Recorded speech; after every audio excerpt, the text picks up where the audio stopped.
Hello, everybody, and welcome back to the Morphing Tower podcast. One of our branding conglomerates finally gave us an answer, and their answer was, "We don't care what you call your podcast. We're all just trying to leave the building. What are you still doing a podcast?" Which I took that to mean, name it whatever you want. So the podcast is now called the Morphing Tower podcast for no other reason than I had to fill it out on a piece of paperwork to make it official. So that's what's going on here. So welcome to the Morphing Tower podcast. I'm just going to start by reading off the memo that I received. Let's see. This is from Barry from IT, and it reads as follows. It has come to my attention that employees have tried to set 3D pipes as their screensaver. Let's see. They have instead been visited by a green pixelated face. This troublesome virus seems to be able to move effortlessly from screen to screen. If you see this face, contact IT immediately. Signed, Barry from IT. Well, that's just freaking wonderful, isn't it? So now we've got like a weird virus face that can hop screens. Who knew that Microsoft 3D pipes could be so treacherous? Well, you learn something new every day, don't you? I am joined in this podcast by Nick. Say hello, Nick. Hello.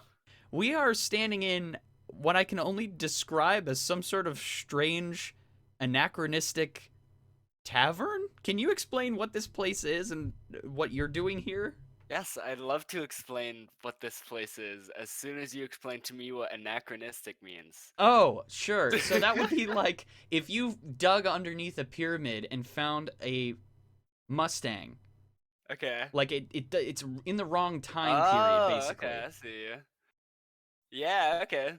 So, I've always just wanted to, one of my favorite things in the world is just on a Friday going out and just having a drink after a long work week and just I'm the tavern keeper. Oh, interesting. I like giving people drinks, some good food, some good music, some good vibes, and that's what I do. I'm also a collector because I'm actually a time god. Oh, okay. So, interesting. Therefore, I can collect various things from various timelines. So Interesting. that's who I am. That explains the just like wall of just like objects from different time periods. I was gonna ask about why this tavern looks like it was ripped straight out of like medieval times, but I guess that answers my question quite easily. Yeah, I gotta have the round table as You have the actual round table. Yeah. That's great. Yeah, it's a VIP booth. It's good for poker night, you know? Great for poker night. Uh-huh. All right. Well, that actually leads to my first thing I wanted to talk about, which you'll be interested since this is a historical oddity. Okay, and maybe you already might know about this thing, or maybe you've hunted for it before. Okay. I was thinking about, topics for the episode, and all of a sudden I thought back to something that I feel like I've seen in so many YouTube videos over the years of just like strange unsolved mysteries, right? And this thing is the Voynich Manuscript. Voynich Manuscript. Yes. So this is really interesting. So I'll read a little bit of the Wikipedia page to you, and you might remember this from years past just because it's sort of a cultural thing where it gets referenced once in a while. It's not super common, but the fact that it's still an unsolved mystery is just so fascinating to me. So the Voynich Manuscript is an illustrated codex handwritten in an unknown script referred to as Voynichese. The vellum on which it's written has been carbon dated to the early 15th century. Stylistic analysis indicates that it might have been composed in Italy during the Italian Renaissance. The origin, authorship, and purpose of the manuscript are debated. Hypotheses suggest that it is a script for a natural language or constructed language, an unread code, cipher, or other form of cryptography, or a meaningless hoax. So, it could just be like literally, it could just be absolute garbage nonsense. But that's what's so intriguing to me. is that it has this long legacy of people trying to like figure out what it is, because Yeah. the language that it's written in isn't an actual language that we have details about. Oh, that's really curious. And the crazy part is like I can even show some like I can pull up some images on the terminal here. There are lots of All really right. interesting and strange like illustrations that are all inside the book. Like it's not just Oh, writing; that's really cool. it's also drawings, and like there's some wild stuff in there with like plants and animals. So I think some people probably thought it was some sort of like guide to like naturalism, like a Yeah. book detailing that. But the fact that like nobody can really land on what the heck even it is, Where was it found? Like, that's an interesting question. So now I gotta look at that to see like where it was originally yeah. discovered. So let's see. Place of Um, place of origin is unknown. Possibly Italy. I mean, yeah. Besides just the fact that they don't know where it originated from, but I don't know who is uh necessarily credited Yeah. with With like finding it. who found it? Yeah. Because it can't have just appeared out of nowhere. This is true. Let's see. Much of the early history of the book is unknown, though the text and illustrations are all characteristically European. In 2009, University of Arizona researchers radiocarbon dated the manuscript's vellum between 1404 and 1438. In addition, Macron Associates in Westmont, Illinois, found that the paints in the manuscript were of materials to be expected from that period of European history. So, like, it seems like the age of the document is not questioned, but like its purpose. Yeah, it Like some is. absolute crackpot mad lad could have just made a book, thrown it under his bed, and been like, in 1,000 years, people are gonna be losing their freaking minds trying to figure out what That this is is. really funny because I mean that's the whole like gimmick and thing behind like time capsules, isn't it? Yeah, Like a little I bit, get yeah. like I guess time capsules are like a more of a nostalgia thing, but like if you're leaving a time capsule, like a real time capsule for like when you die, like I would leave just some nonsense in there. Okay, so here it is. The first confirmed owner was George Berish, a 17th Okay, century alchemist from Prague. So that's a already job.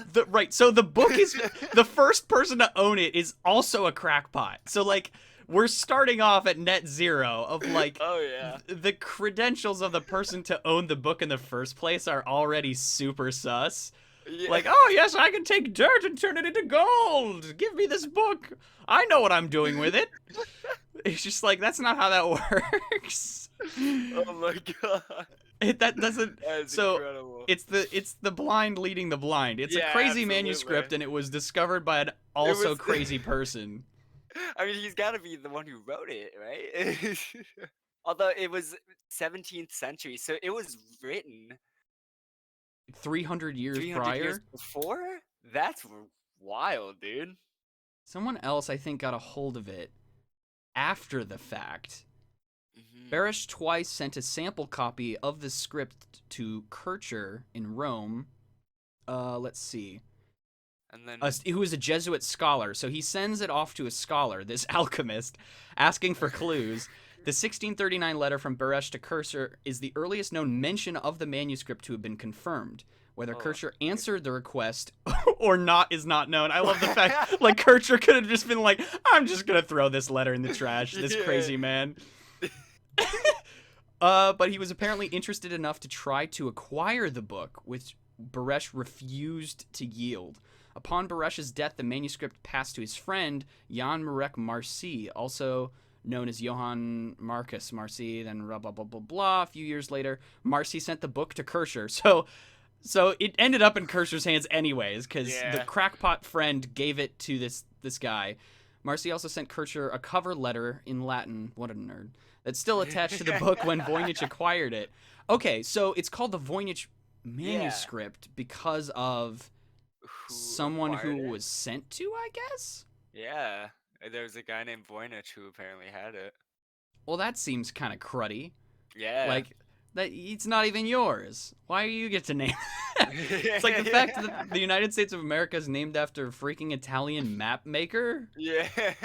Amerigo Vespucci. Yeah. Just like, why isn't our country name should be some sort of a weird hodgepodge mishmash between like Native American and like Norse? Oh, That would I be dope. Some sort of a weird crossover. I don't even know what that would sound like. I was gonna say that our country name should be named after Dale Earnhardt. What? Why? I don't know, isn't that Just the like purest embodiment of America. yeah. Yeah, but yeah, that's the Voynich Manuscript. So when you were talking about that, actually worked out perfectly when you were talking about like you're fascinated by and you collect objects from out of time. Maybe the next thing you should go look for is this freaking Voynich Oh, Manuscript, because absolutely. the fact that nowadays people just it's still like the ultimate like linguistic like code breaking Rubik's cube that they haven't figured out is Yeah. just so interesting to me. Or No, it that's could be a super crazy cool. hoax. Like again, some crazy person could have been like, I'm going to invent my own language and everyone's going to read it. Like it could literally be that. Like I remember in oh, this is so embarrassing. In like middle school, my cousin and I would send each other coded letters. And you want to know what language we used? Yeah, tell me. We used the Minecraft language. Like the language that appears in the books. I'm pretty sure we did that. Like it was like the nerdiest possible thing we could have done. I just recently, this is like 2 weeks ago, um, I have been reading The Hobbit, and do you know like the map that is on the Oh, front? yeah, yeah, yeah. And that like rune language. Mhm. So that rune language is all across the front cover of mine because I have like the collector's deluxe Oh, edition. nice. Yeah, no, it was a gift from my grandpa. And uh, I learned that language at work. I was so bored at work one day that I was just like, you know what? I want to learn how to read this language of like Dang. runic. Uh, I forget. Let me pull up the. Is it Elvish? I don't know if it's Elvish or not. It's Is like it does it have like the dragon on it? Like is it the map of Middle Earth that shows yeah, like I think that's Elvish? Or wait, no, that might be Dwarvish. I don't that's what remember. I was thinking. Which stinks because I'm like a huge Lord of the Rings fan, and the fact that I don't know that is like criminal. Um, I'm looking it up right now on the I terminal. feel like it comes up in conversation in the book when they take the map to Elrond. Like I feel like they even explain like they'd probably talk about the language that's on the map. Moon letters. Moon letters. Okay. Does it say Yeah. what language they're written in though?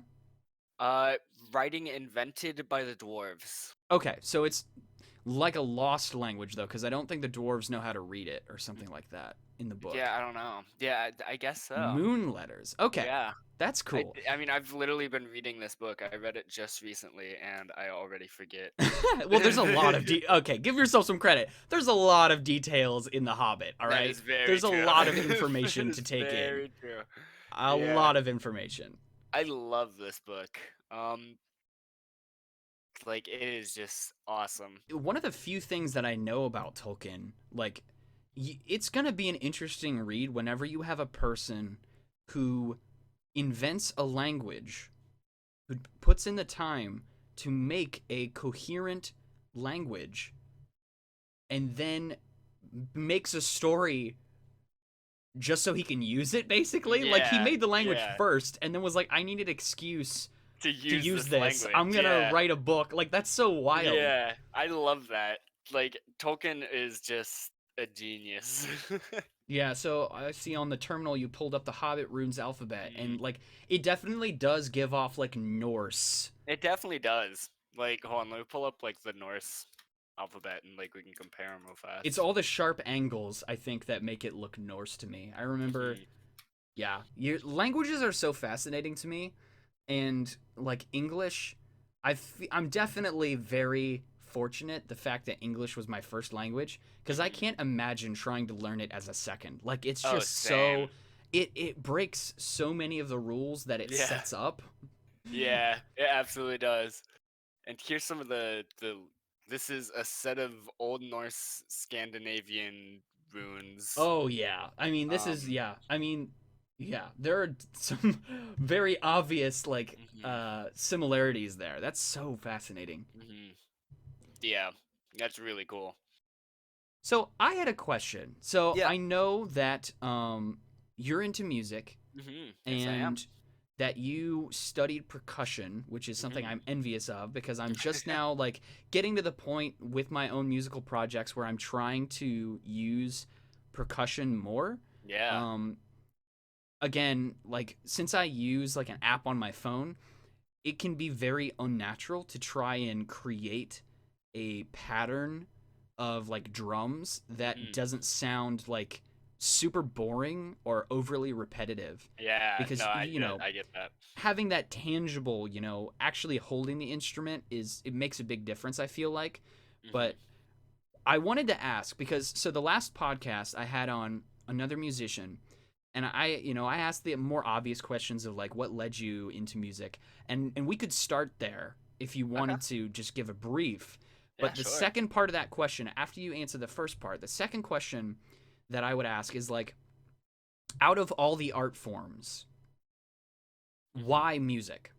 Oh Like, man, you so give me a and hard I know one. that's a like that's like a bigger question. So if you want to start off with just like how you discovered music, how you got into music, Yeah. Sure. and tell a little bit of that, and then after that, if you have like an answer, because it is kind of a heady question, and you might if you Yeah. don't have an answer right off rip, that's totally fine. But And like, I'll answer it to the most of my abilities. Yeah. Um. well, okay, cool, yeah. So I. So the way I got into music is my family, uh, is all musicians. So my mom, was Peggy Dye. If you want to like look her up or anything. Um, she was the CEO of Opera Columbus, and she also sang opera in her younger years. Wow. So my mornings would just be filled with like her singing, Hmm. and like that's what I kind of just grew up with as a kid. And my dad always had music around. Um, we'd always go to to all of mom's performances and everything. Um, so I kind of just really enjoyed music, and then the thing that actually got me into music was my sibling, who is 2 years older than me, got into band in like sixth grade, and at that point I was like rebelling from my family.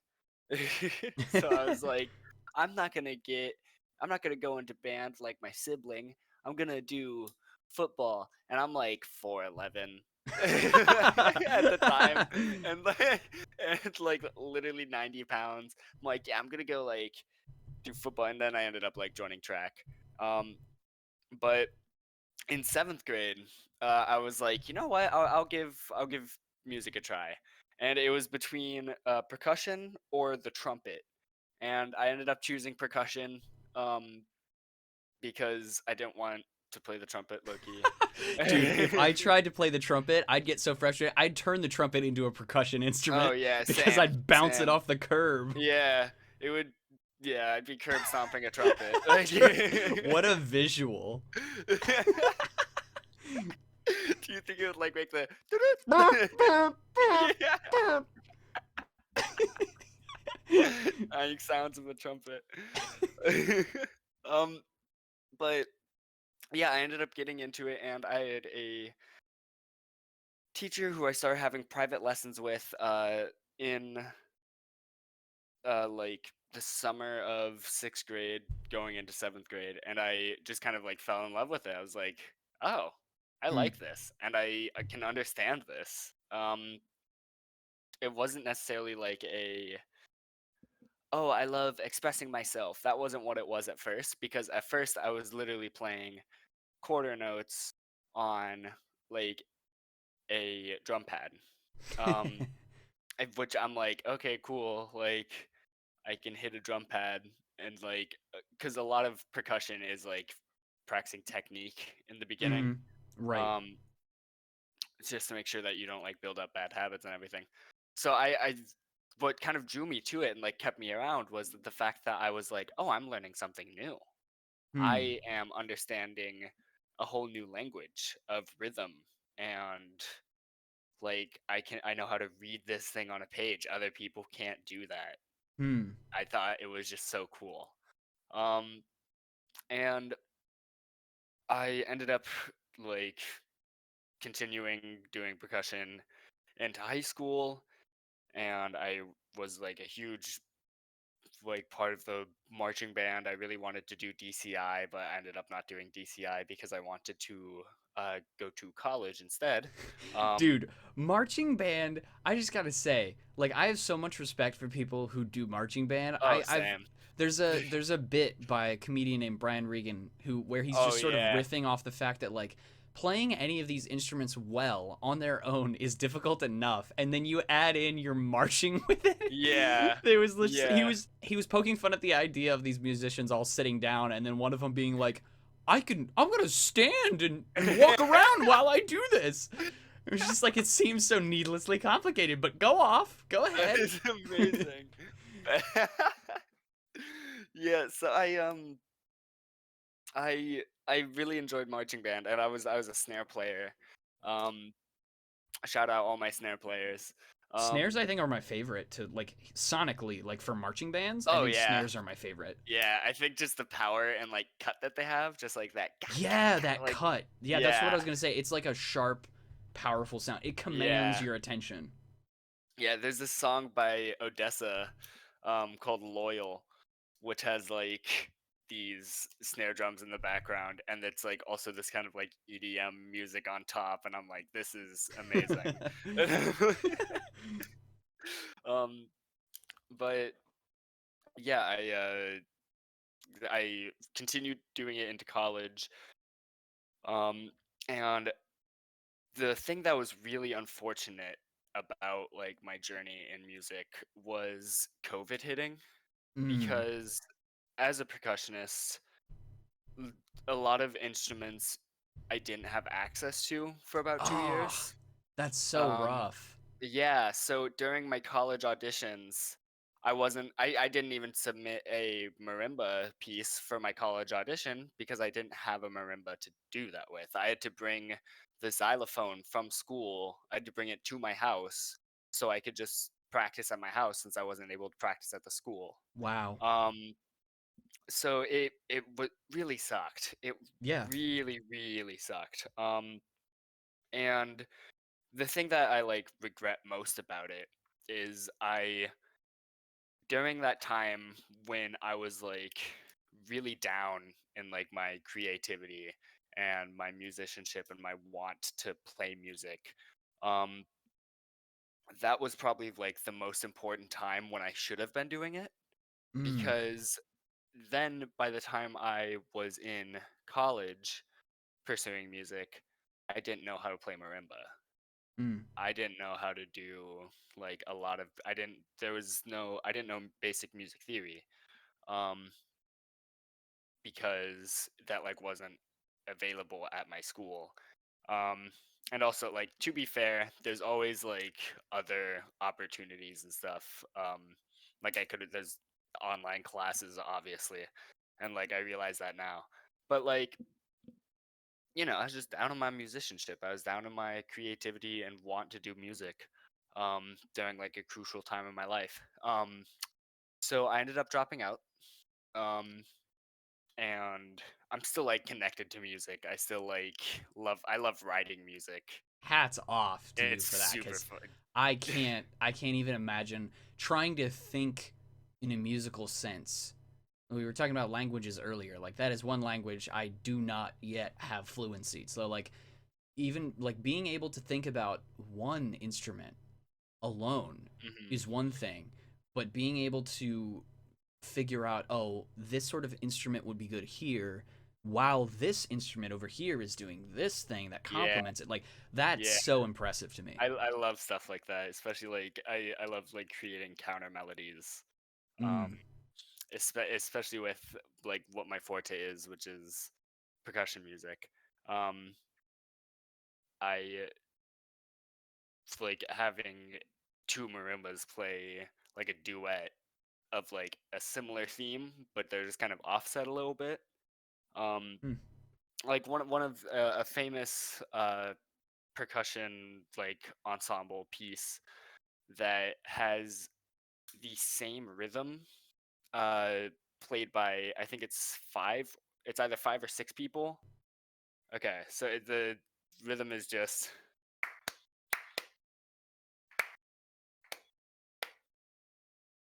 that's the entire rhythm.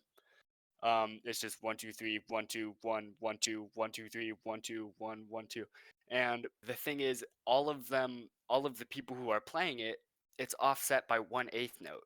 So one person Oh. is playing like 1 2 3 1 2 1 1 2 1 2 3, but then the person next to them is playing 1 2 1 1 2 1 2 3 1 2 1 1 2.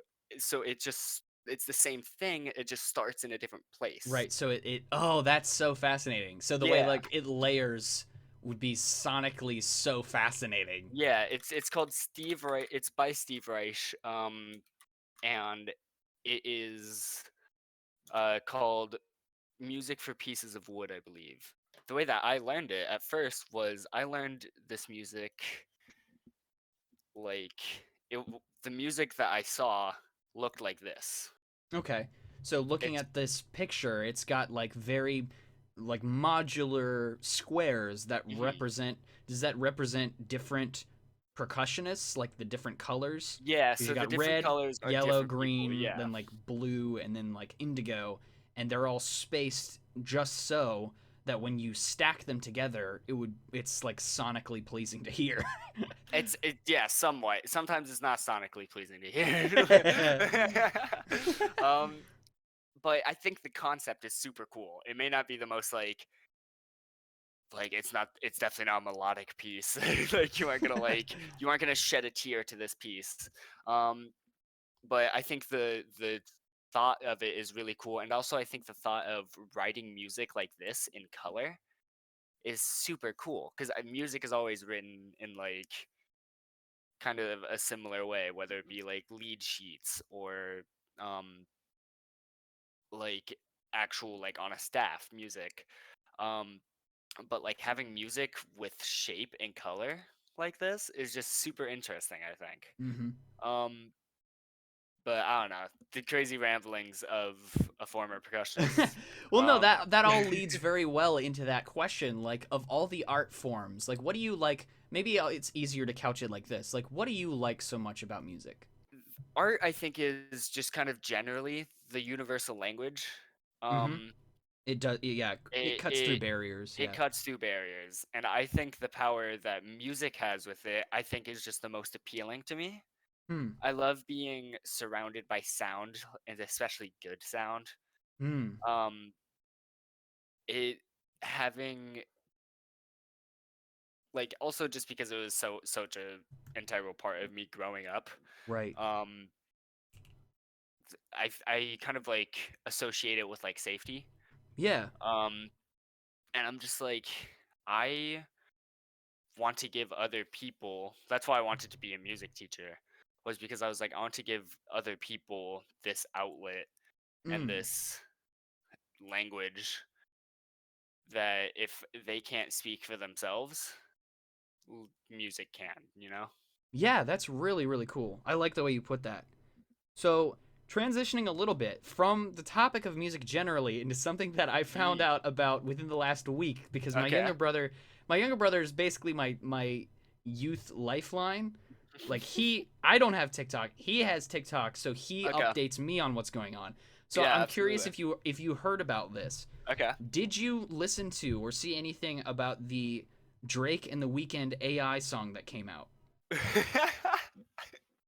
I think I have seen something Okay. about that. All right. So this was wild. So I think within the last couple days of this podcast recording, I know you're never supposed to date a podcast, but Mhm. within the last couple days, it's been like stricken, taken down from like every platform because Really? the record labels like almost had a heart attack because I listened to like my brother showed me a part of the song. Mhm. The weekend part didn't sound great. It didn't sound natural at all. Yeah. But I don't even listen to The Weeknd or Drake. And when Mhm. if he played that for me and I hadn't known that it was an AI song, You I would have would have thought it was completely thought that it was like just Drake at the mic and it was fine. And That is so, amazing. like, it is wild. Like, after the fact, I'll have to show you a clip of it. It is truly wild. Like, the degree to which they nail it. And the more embarrassing part is so many, like, people who are, like, fans of Drake, when they, like, reacted to it on YouTube, were like, this is better than the stuff that, like, he's made Yeah, recently. actually Like, dropped. yeah, this person who, like, used his voice, they were like, he sounds great on this verse, like, with the backing track that this person made. It sounds better than, like, a lot of his more recent stuff. That is Which is incredible. right. So I guess my question, I wanted to pick your brain about this because so if you think about the concept of, like, ghost writers in general, like, Yeah. a lot of popular artists aren't even writing their own lyrics to begin with. So Right. in an artistic sense, it's almost as though someone is if someone is writing what they're saying for them and they don't really care what's being written, right? Like, I'm not saying that all artists are this way, but if you're talking from a purely money sense, I mean, eventually it's very possible that we're going to reach a time where artists, in order to increase their output, will basically allow people to use this. Could happen, I'm not saying it will, but imagine a future where an artist who wants to increase their productivity, increase their output, just says, screw it, I don't care, my label, just use my voice, I sign off rights for you to use my voice essentially as an instrument Yeah. at Yeah, that point. absolutely. Because if their lines are being written for them already, and the AI isn't inventing these sounds, they're pulling from a catalog of times where the person has said this thing. So it's like a really high-tech remix, essentially. Yeah, Like, if you think that's about it. interesting. So, like, in the whole concept is just so funny. Like, I know nothing about the law, but I just think it's so funny that within the past couple of years, these lawmakers, a lot of which are probably super old and out of touch, are getting papers passed across their desks being like, the new AI song released where it's Drake and The Weeknd, and this old dude is like, wait, who? What? And they're like, we need you to figure out legally what needs to happen. Like, because obviously using it without permission, that's more of a no-brainer. But Right. going forward, as we've seen with, like, the arts, like AI-generated art, what's the Yeah. future of AI music? Because for me, I think the big thing is, like, certain styles of music lend itself more to that. It's more easy. Like, where, you know, in this AI Drake song, you know, he says, like, a couple lines, and then there's a long pause, and it's sort of these short little punchy verses. And then, so, like, it lends itself more to that style than, say, like, a country song. Like, Right. that would be much more difficult to do. Actually, that was the thing I was gonna say, that there's a country song called Parked Out by the Lake by Dean Summerwind, where it is it's one of my favorite songs. I love this song. It is so funny to me. Oh, wait a second. This sounds vaguely It's familiar. just Hold him on. talking about him parked out by a lake 80 miles from Santa Fe. Oh, yeah. No, I've heard that. I can't remember the tune, but it's so. I don't remember who showed me that. I feel like it was years ago. But Funny. he just won't shut up about it. That's like the whole song. Yeah, but it's like a kind of a banging song. Like, the song kind of goes See, hard. yeah, that's the crux of it, right? So that was the big thing that a lot of these people who were reacting to the song were saying. They were like, the question is, do you care that it was made by an AI, like the voices? Because obviously the song itself was constructed, like, the backing track was made by a human. The voices obviously are AI. But the plain and simple fact is, people were like, but this is fire, though. Like, I would bump this in my car. So, like, that's going to be the whole thing. Like, I don't remember if I've mentioned this on the podcast before. I feel like eventually there's going to be some sort of artistic movement where people who are either for AI creation of things or against it are going to they're going to create some work of art, right? Either a painting or a movie. And at the end, they're going to drop the bombshell on people and say, this was AI art generated. You just enjoyed this thinking it was made by a human. We gotcha. It was made by an AI to sort of drive, you know, dialogue of like, do you care if you hadn't been told would you have ever known, or would you care? Do you feel robbed because you enjoyed something that wasn't made by a human? Like, there's going to be a whole lot of Interesting. interesting Yeah, discussions to be made. And like, absolutely. from my perspective, like, when people, I don't agree with people who are like rushing into it without thinking, but I also don't agree with people who are like losing their minds thinking it's the end of the world, because it's Yeah. like, we always knew that this was gonna happen. Like, this Right. was always on the table. We were Yeah. never going to regress technology backwards. Like, this was always, if you've read any sci-fi before in your life, you've known that this was always going to be an option on the table. Yeah, that is so true. Yeah, my friend has been using like Chat GPT Oh yeah. like for all of his like college assignments for the past like 2 weeks, and he's like trying to, and because he has like a compute, he uh has to do like coding and stuff. He's going for cybersecurity. Oh wow. Um, and it literally writes out all of the code for him and able to make a website. You can be like, "Hey, ChatGPT, make me a website," Dang. and it will literally write out code for you of like, "Okay, here's your website," in seconds. That's so impressive. And there's like a thing where you can be like, "Okay, here's a couple chords. Write this chord progression as if you were Hmm. like as if it were Bach or something." Oh, that's so weird. Yeah, it's really weird. And there's like with some of that, it is kind of hit or miss. Sometimes it'll be correct, sometimes it won't be correct. Um, it's kind of based off of like the chords you give it. Um, but I think that's super. I think it's really cool, honestly. Um, like as much as I think one thing that I like about it is that it gives live performance and music and art made by human beings, I think it gives it a little bit more weight Hmm. because now there's a competitor. Because That's a really interesting point that I don't feel like I've heard a lot of people talking about. I feel like a lot of people are worried about the inverse, where it's like people aren't going to care. But the opposite thing, I feel like the opposite position, which I think Mhm, you just stated, is like, when we see people actually doing it themselves, it will mhm, actually give it more credit, more weight, mhm. More which meaning. is, yeah, more meaning, right? Mhm, And though I, in the end, ultimately, I see it, it's like a hammer, right? The first time a hammer was invented, it's a tool. You can either use it to build stuff. There are three options: pick it up, use it to build stuff; right. pick it up, use it to hit someone over the head and hurt them; or don't pick it up at all. Yeah. But like, it's a tool. Like, Yeah, exactly. is there anything that you found recently interesting on the internet, in life, piece of media, literally could be anything? Um, I mean, there's two things that I am super intrigued by right now, and this is where I'm gonna show off. I'm a huge nerd. Okay. As if the Hobbit map thing didn't do it already.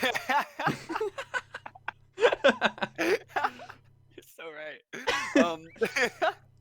But I have been like rewatching and rewatching and rewatching the Legend of Zelda: Tears of the Kingdom trailer. Um, and I am so excited. I have never been more hyped up about a game other than, unfortunately, No Man's Sky. Ooh.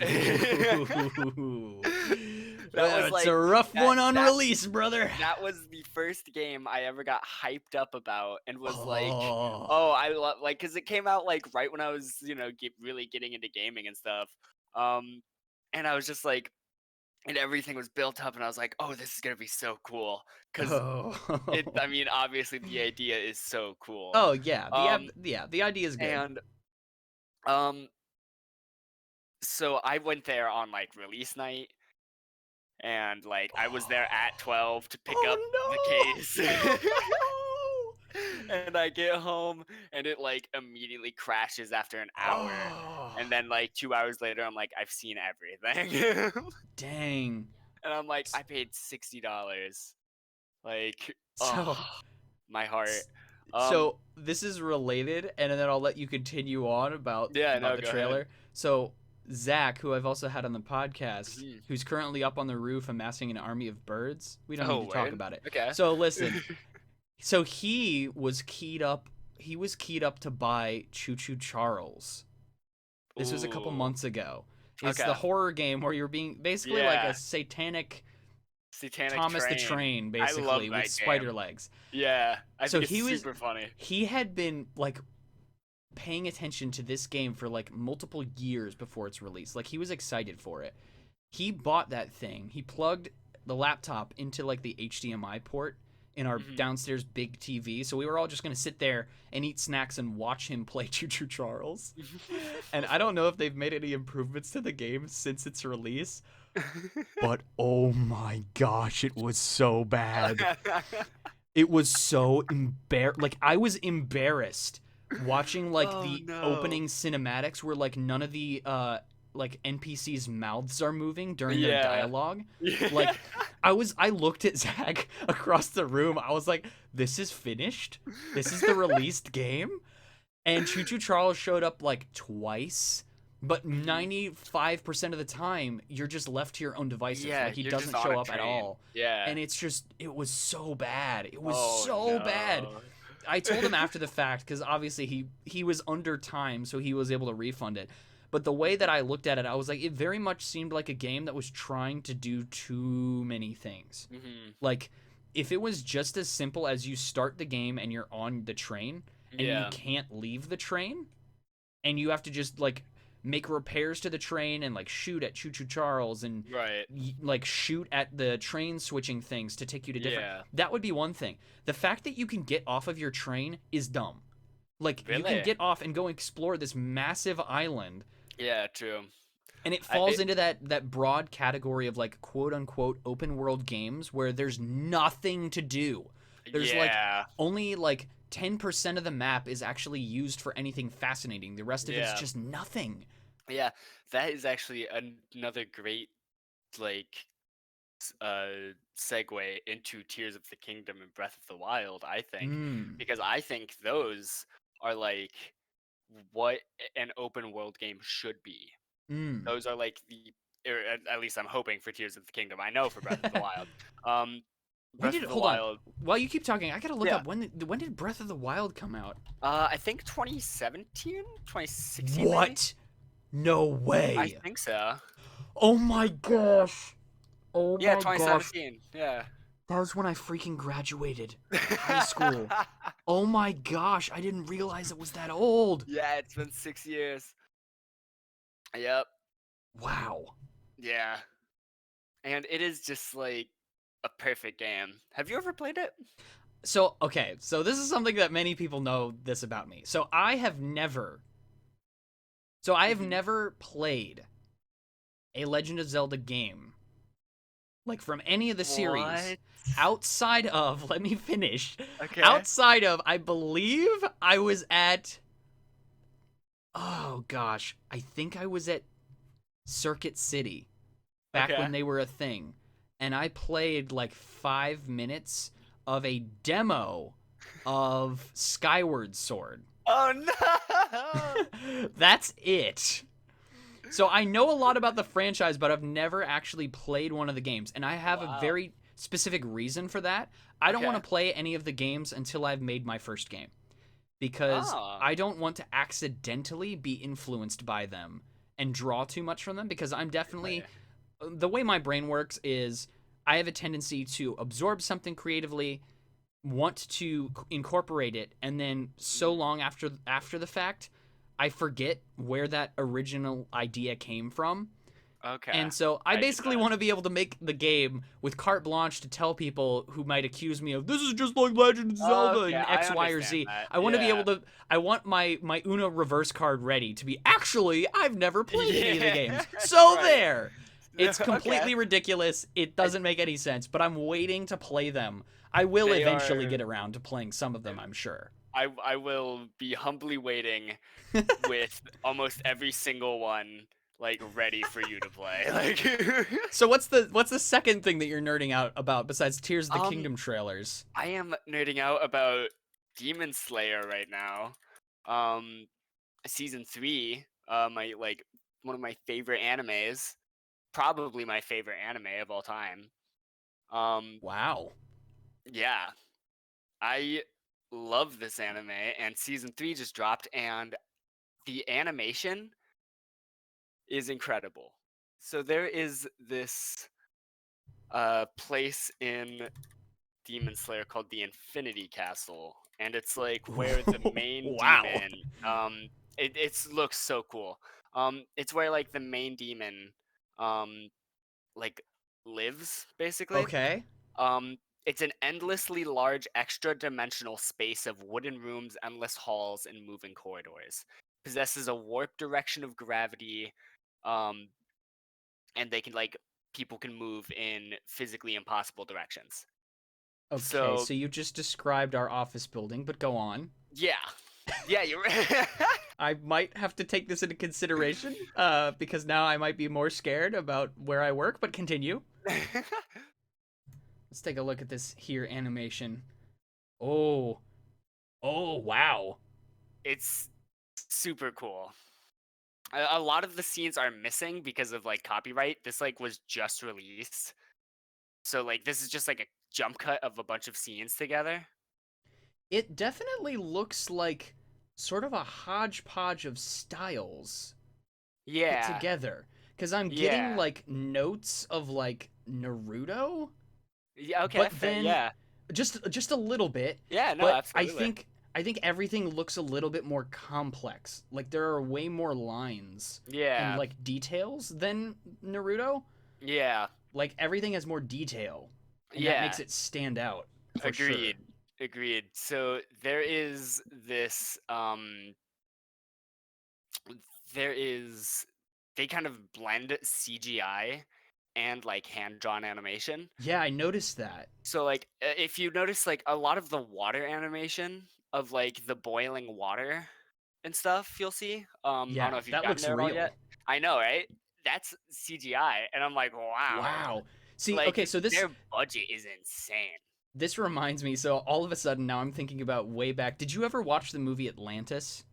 I did. Yes. Okay, so just think about how far we've come with like the integration of 3D and 2D in that movie. Yeah. In that movie for its time, to be Yeah. fair, it still I watched the movie recently and I feel like it still holds up, but Mhm. like that whole concept of integrating 3D with 2D, like I think some people aren't a big fan cuz Mhm. I also approach it from like the industry's point of view, right? If you have to come in under budget, there are some things that are just so complex that Yeah. trying to animate it would just take forever or cost too much or both.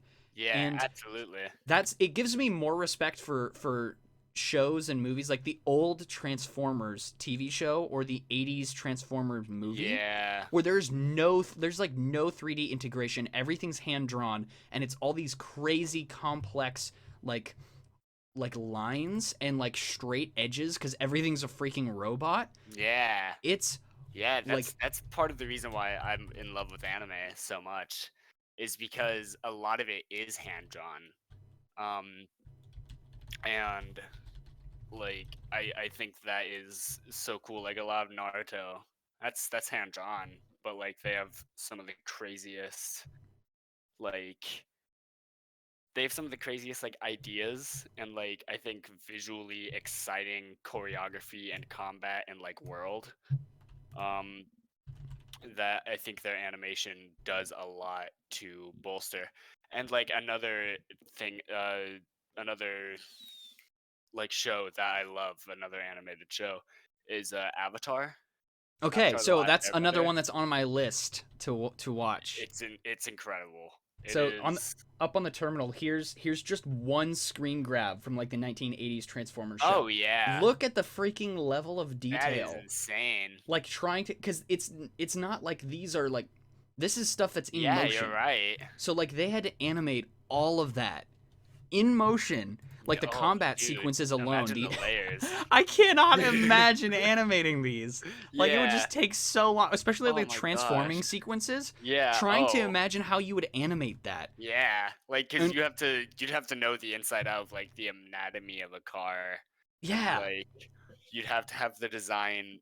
Like, obviously, there's the grill for the truck and everything, and like there's the headlights. So you'd have to somehow compact that. Oh my gosh, yeah. The more I think about it, it's like insane.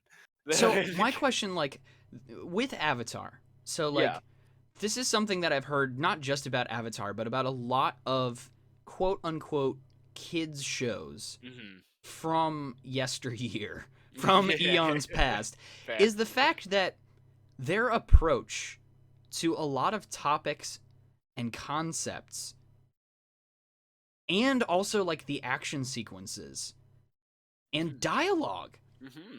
is handled with more respect than a lot of stuff in live action made for adults. And this is Oh, something I don't absolutely. understand, right?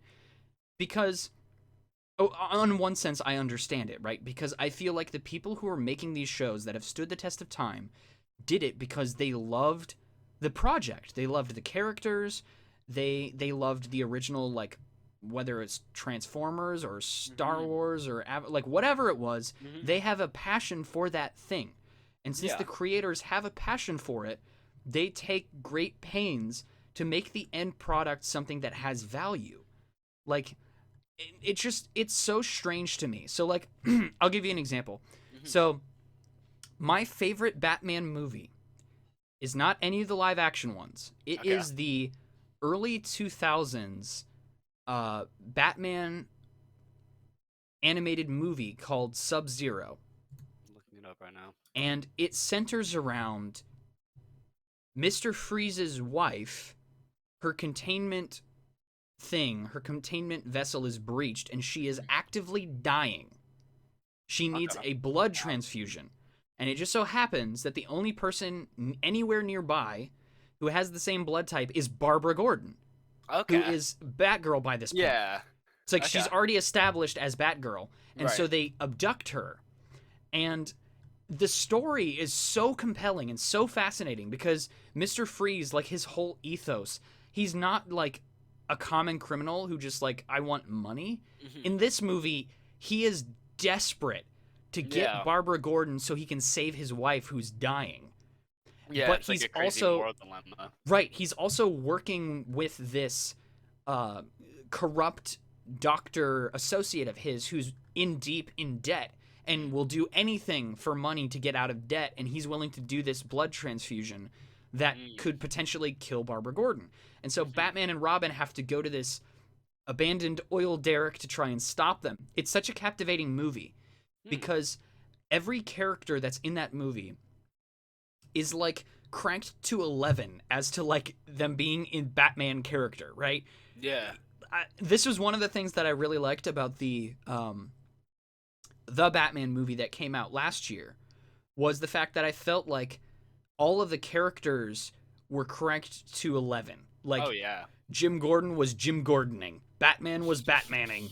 Yeah. Alfred was Alfreding. Everyone just like they knew how these characters have been portrayed before, and you Yeah. know that you don't need a bunch of rehashing. It's like you can just pick up in the cultural like in the cultural consciousness, people know Hmm. these characters, they know what they stand for, Yeah. and like you don't have to start over at ground zero. You can just sort of pick up, and people Yeah. know You can let this the movie character speak behaves for this way, itself. right? And Yeah. yeah, and I felt like that's why that movie's my favorite, is because the characters are all like doing what they do best, Oh yeah. I'll have to and watch it. it's so good. And it's an animated movie based off the Hmm. show for children, and it's Yeah. better than like so many other Batman adaptations or Yeah. just superhero movies in general. Yeah. That's how I feel about Spider-Verse. Is like that Mm. is one of my favorite movies of all time. Definitely like a huge comfort movie for me. Um, of just like the animation for one, I think is Oh, one of the breathtaking. like it's coolest things I've ever seen. Um, I'm super excited for the second one. There's Me yet another too. thing I'm Yes. nerding out about. Absolutely. Um, and then but also like the characters and the story and the like confronting of death. And like, yeah, it's like a classic hero story, but it's like, you know, it's told in such a compelling way with such fun and compelling characters. There's that, and I totally agree with you. I think the big thing that a lot of movies fall into the trap of, right, Hmm. is thinking that they have to fabricate some sort of a weird new lesson that hasn't been taught before, Yeah, where it gets really nuanced and sort of muddy. Where, true. like, ultimately at the end of the day, I've found, and maybe you'd agree with this, is like people our age and younger, a lot of times we just like to see a good guy be a good guy. Oh yeah. And like you don't have to you don't have to redeem every villain. Like you don't Hmm. have to make them likable. You don't have to do all this super complicated story stuff. Yeah. Sometimes we just want to see a good guy rise up and beat a bad guy. Yeah. And like it speaks to us on so many different levels. And Yeah. obviously you can add in bits and pieces of nuance, but I think people underestimate how much people just like a positive hero Yeah. doing heroic things for the right reason. Yeah. I think a lot of like the recent uprise in a lot of anti-heroes and like Mm.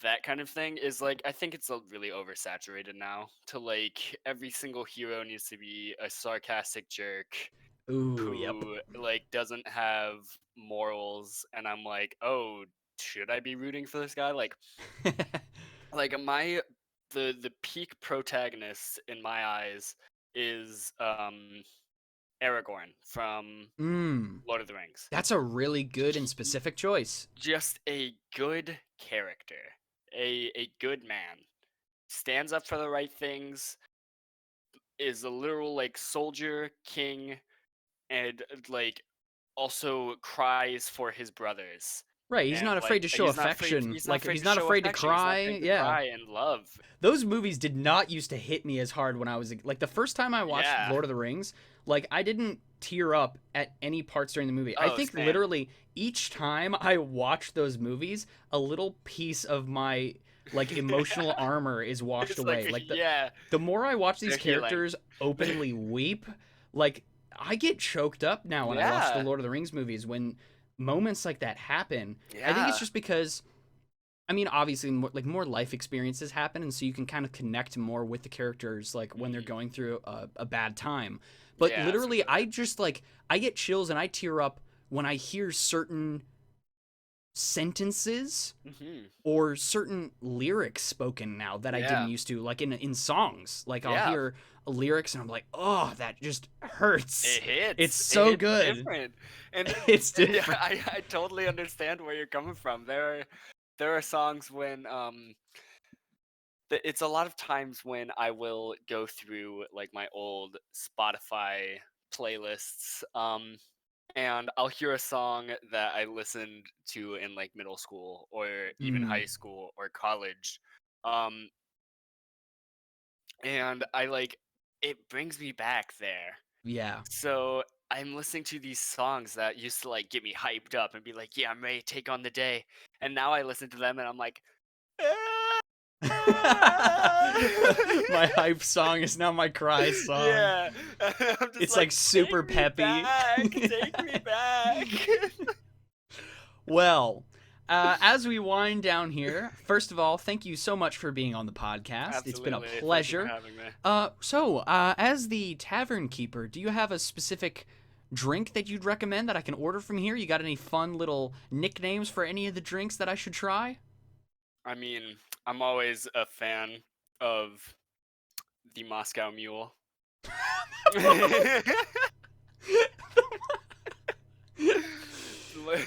You do not. You um, do not. You do not drink Moscow Mule. Moscow Mule drinks you. no, one of my favorite ones is in America you have right to bear arms. In Russia you have right to arm bear. All right. Well, I'm just gonna here. Would you, if you pour me, go ahead, pour me one of them yeah. their Russian mules Hold there. on, I'm just let gonna. me shake with a little bit of this. All right. Thank you.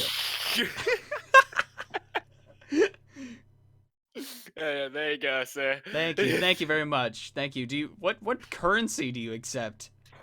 It's on the house. Oh, It's on the sweet, house. great, awesome. Thank you so much. I'm gonna just take this with me, and a little walk me down the hallways, and I'm just gonna keep looking for an exit. And by the way, if you do happen to find an exit, like, it would benefit both of us, so make sure you keep your eyes peeled for an exit, because we both need to get out of here because we've been here for months. That's gonna be the end of the Morphing Tower podcast. Thank you all so much for listening, and I will see you guys in the next episode. Bye.